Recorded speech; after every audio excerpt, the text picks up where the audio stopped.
So what actually ETF? ETF stands for exchange traded funds. So if you can see, there are, I use Small Cases. Small Cases is an app where you get collection of ETF resources. How ETFs work? So if you can see, I have invested on an ETF called Top 100 Stocks in India.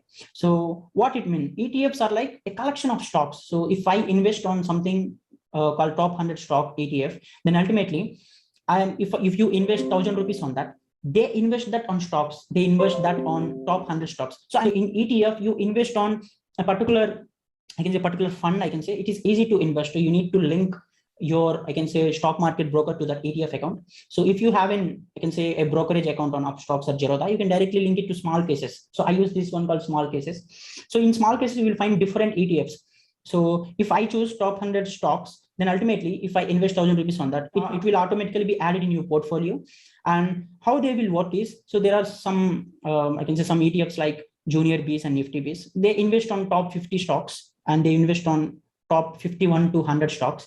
So it helps you because it will reduce the risk of, I can say, avoiding huge losses, because they invest on top 50 stocks. Then ultimately, the chances that your entire amount will fall down to more than 10 to 15% is lesser. So that's the reason why ETFs are safe for beginners. You need to create a demat account in a stockbroker like Upstocks or Zerodha. After that, just register in Small Cases. You can directly connect your stockbroker to these Small Cases, and you can invest on this. It is very simple. You just invest 1,000 on top 100 stocks. And if you can say, if electric vehicle market is trending nowadays, it is a future of Indian stocks. So that's the reason, if you want to invest on electric vehicles, you can find an ETF called electric vehicles. So you can find the Small Case in this app. If you can invest on that, they will invest on top 10 or top 20 electric vehicle stocks, and you will get profit based on that. And it is advisable for beginners.